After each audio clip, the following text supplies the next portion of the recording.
Nem nos meus mais loucos sonhos eu imaginaria que em tão pouco tempo eu teria 10 aprovações em concursos e ainda mais vindo de uma educação tão fraca da escola pública e sem fazer cursinho. Sem contar que a gente passou por tanta dificuldade, né, tendo um filho tão cedo, tendo que criar uma família tão jovens e sem estrutura nenhuma. E mais louco ainda é pensar que depois de conquistar tudo isso, de conquistar o sonho de milhões de brasileiros com estabilidade, um salário de quase 20 mil reais por mês, eu abriria mão de tudo isso para ajudar ainda milhares de pessoas a conseguirem o mesmo que eu consegui.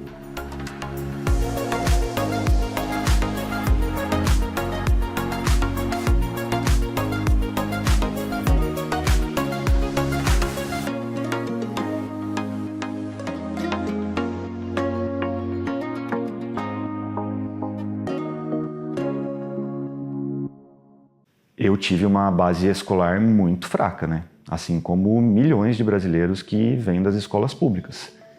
E quando você começa a entrar na vida adulta, você é cobrado por isso, né?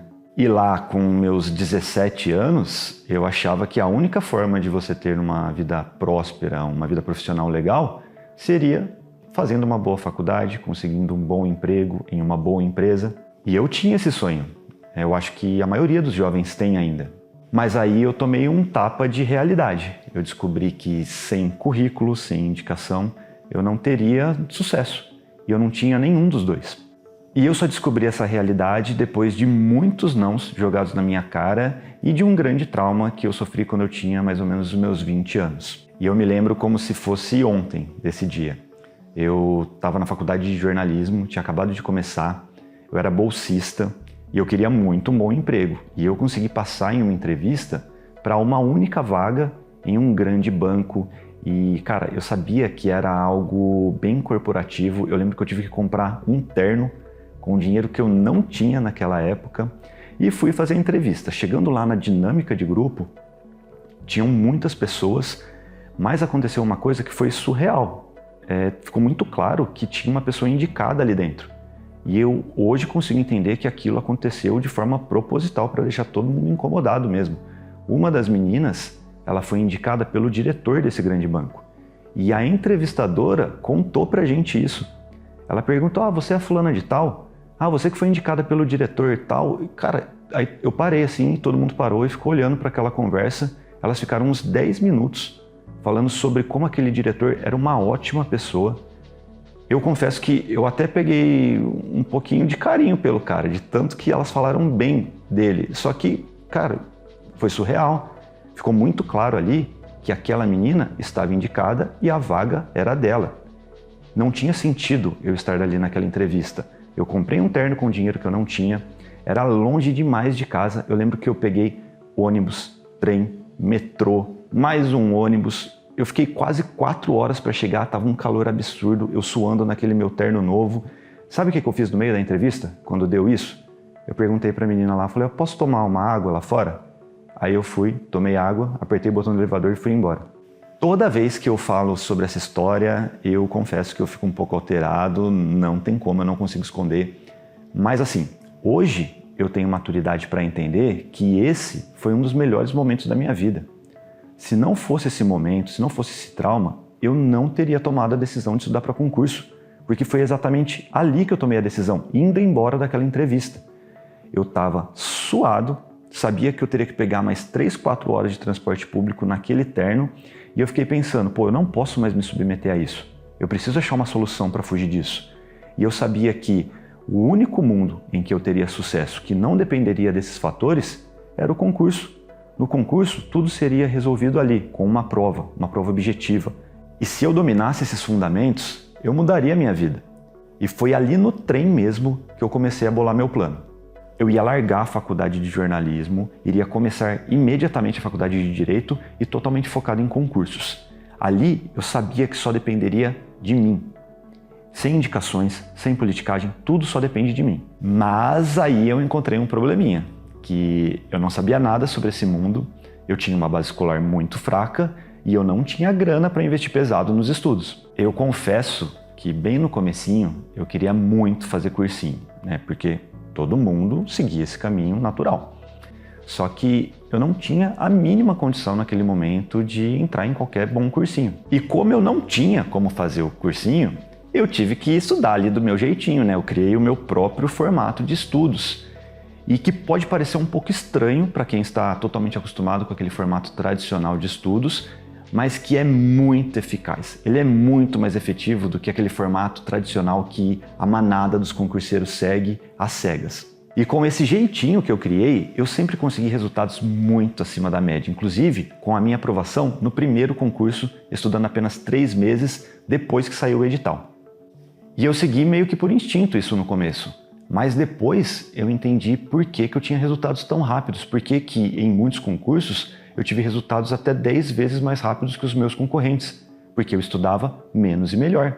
Eu tinha um material sem desperdícios, um formato de estudo sem desperdícios. E assim, sempre foi muita correria, né? Eu sempre tive que conciliar o estudo para concurso com faculdade, com trabalho, com meu filho pequeno. Então, esse sistema de estudos foi fundamental, porque mesmo com pouco tempo para estudar, eu chegava na frente daqueles que tinham um dia inteiro para estudar. E logo no primeiro ano da faculdade, eu já fiz o meu primeiro concurso, que foi o concurso do Ministério Público de São Paulo. E eu fui aprovado e nomeado nesse concurso estudando apenas 3 meses. E olha que só nesse momento que eu fui ter o meu primeiro contato com legislação e com aqueles conteúdos que são mais comuns em concursos. É claro que eu era novo nesse mundo, eu estava cru ainda, mas assim, eu tive um resultado muito bom mesmo. E eu continuei evoluindo dia após dia, já para os próximos concursos. E depois disso, em cerca de 3 anos mais ou menos, eu passei em mais 9 concursos de áreas diferentes, concursos concorridíssimos, sempre sem fazer cursinho e sempre estudando no transporte público.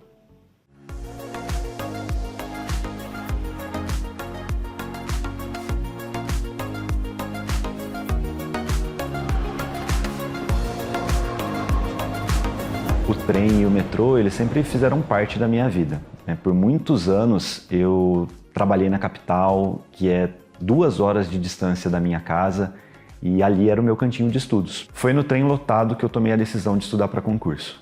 E foi no trem lotado também que eu tomei a decisão de abandonar esse cargo com estabilidade, com um salário de quase 20 mil reais, para cumprir essa nova missão que eu tenho hoje.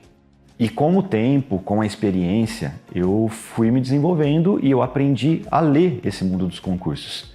Eu hoje consigo analisar as centenas de oportunidades que nós sempre temos e consigo escolher as melhores. E depois que eu adquiri essa habilidade, essa visão, eu consegui sempre chegar competitivo em vários concursos. E isso foi muito importante para a minha estratégia porque diminuía riscos. Eu não ficava muito tempo ali esperando um grande concurso acontecer, não. Eu sempre tinha concursos ótimos para fazer já no próximo mês, nos próximos 3 meses. E eu até me lembro de algo curioso dessa época. Como eu já decidi começar a faculdade de Direito, mas totalmente focado em concursos, eu adquiri um hábito e um ritmo de estudos muito forte para concursos. E isso tornou a faculdade muito fácil. Eu tinha muita facilidade mesmo. Eu nunca estudei para uma provinha da faculdade. E no 3º ano da faculdade, eu já era concursado de nível médio. Só que eu me lembro que eu ganhava mais do que muitos professores meus que eram advogados há muitos anos. E, inclusive, já estava aprovado em concursos ainda melhores. No 3º ano da faculdade, eu fui aprovado para analista judiciário, que é um cargo que exige o nível superior. E, inevitavelmente, eu sabia que, após a minha formação, eu já ganharia quase 20 mil reais por mês. E tudo isso estudando no trem. Eu acho que os meus professores daquela época, eles não têm nem noção disso, para falar a verdade. Mas, na vida real, nem tudo são flores, né? Durante esse período, até que eu conseguisse garantir a estabilidade, que a gente conseguisse realmente resolver a nossa vida, a minha esposa foi demitida grávida. Cara, eu vou contar para você, nós passamos por alguns apuros, sim. Bem nessa época de concurseiro, nós engravidamos. Eu tinha lá meus 22 anos, a Natasha tinha uns 20 anos e a gente ficou totalmente perdido. Eu já estava aguardando ansiosamente, muito mesmo, a minha nomeação, já tinha passado em alguns concursos federais, estaduais, mas nomeado mesmo, eu só tinha sido na prefeitura.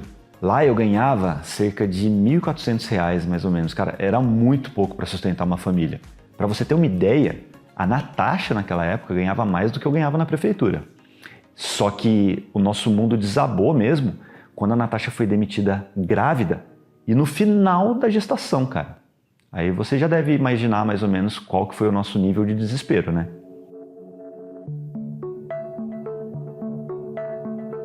Naquele momento eu fiquei muito desesperada e nunca pensei que eu ia dizer o que eu vou dizer agora.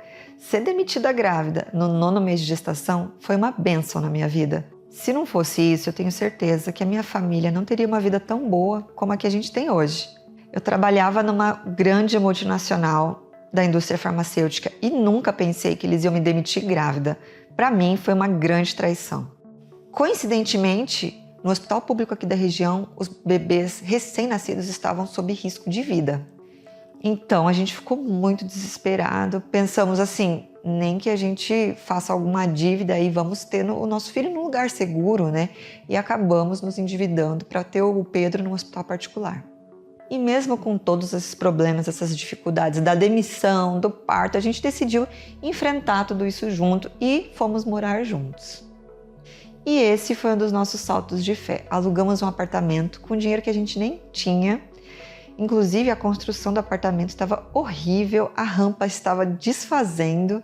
Assim, foi um pesadelo. Nessa época, a gente não conseguia nem pagar a faculdade do Gustavo. A gente deixava as mensalidades estourarem no final do semestre para poder renegociar e ele conseguir se rematricular, né? Foi uma época também que eu tive que fazer uma dívida enorme para comprar um carro para poder trabalhar e, com a demissão, consequentemente, não conseguir pagar esse carro. O que deu? Busca e apreensão. Enfim, foram momentos assim de muito desespero. Até para fazer uma compra razoável no mercado, a gente tinha dificuldade. Ainda mais com o recém-nascido em casa, né? A sensação de impotência era muito grande. A gente ficou uns 6 meses sem dormir direito. E tudo isso muito novos, né? Eu tinha 20, o Gu 22 anos. Foi só depois da nomeação do Gu no tribunal que a gente conseguiu se organizar, pagar as dívidas, começamos a viajar, saímos do aluguel, compramos nosso primeiro apartamento, que foi assim uma realização de um sonho, e finalmente dar uma estrutura boa, decente para o nosso filho, né? Nesse momento eu comecei a comparar a minha vida profissional com a do Gustavo. Vi que as minhas escolhas não faziam o menor sentido. Por quê? Ele era concursado de nível médio, ganhava aproximadamente 10 mil reais, e eu lá já formada, pós-graduada, para ganhar 3 mil reais, né? Sem férias, sem direito a nada, podendo ser demitida a qualquer momento. Então, assim, qual o sentido do que eu estava fazendo? E aí eu decidi fazer a coisa mais lógica possível, né? Começar a estudar para concurso. Eu pensava, imagina só, nós dois concursados. A qualidade de vida que a gente ia ter, já conseguia vislumbrar isso na minha mente. E era assim, perfeito, era isso que eu queria. Claro que eu demorei um pouco para me jogar nos estudos, né? Até porque eu ficava me comparando, claro, com ele, com as outras pessoas que já estavam estudando e não conseguiam aprovação. Eu tinha medo do fracasso, né? Achava que eu não era tão inteligente para passar numa prova tão concorrida. Nem vestibular concorrido eu tinha passado. Imagina numa prova dessas. Aliás, nem direito eu nunca tinha estudado. Então, assim, no começo parecia muito impossível. E claro, com todos esses medos, eu decidi fazer o que a maioria faz. Me matricular num cursinho, porque eu tinha aquela crença de eu não sou formada em direito, eu não sei estudar direito, eu preciso de um cursinho para eu começar a estudar para concurso. E eu me esforçava, eu era uma das melhores alunas da sala, mas a minha nota era sempre mediana. Eu não conseguia uma nota assim razoável. E vou te dizer que para passar no concurso, você não pode ter uma nota mediana, ela não vai te ajudar em nada. Para passar em concurso, você tem que ser um dos melhores, se não o melhor. E eu fiquei batendo nessa tecla um ano de cursinho, 5 provas, 5 reprovações e a nota sempre lá, mediana, sem evolução nenhuma. Eu estava pronta para desistir, né? Mas aí o inesperado aconteceu. O Gustavo me pegou pela mão e falou assim, vem, estuda do jeito que eu estudei, faça o que eu fiz, que você vai conseguir sua aprovação. E aí eu decidi me jogar de cabeça, até porque tudo que eu tinha feito até o momento, eu não tinha tido nenhuma evolução. E aí deu no que deu, né? E é por isso mesmo que a gente brinca, mas é uma brincadeira séria, porque é verdade, que o Aprovação Ágil ele nasceu de uma história de amor, né? E de um pouquinho de desespero também. Só que assim, né? Tudo na vida tem bônus e tem ônus. Com o crescimento do Bitoleio e da Aprovação Ágil, eu fui obrigado a tomar uma decisão. Como eles cresceram demais, eu tive que optar entre continuar com o tribunal ou seguir forte com o Bitolei, com a aprovação ágil. Eu até demorei um pouco para falar com meu pai, com minha mãe, porque eu acho que eles não iriam entender muito bem assim.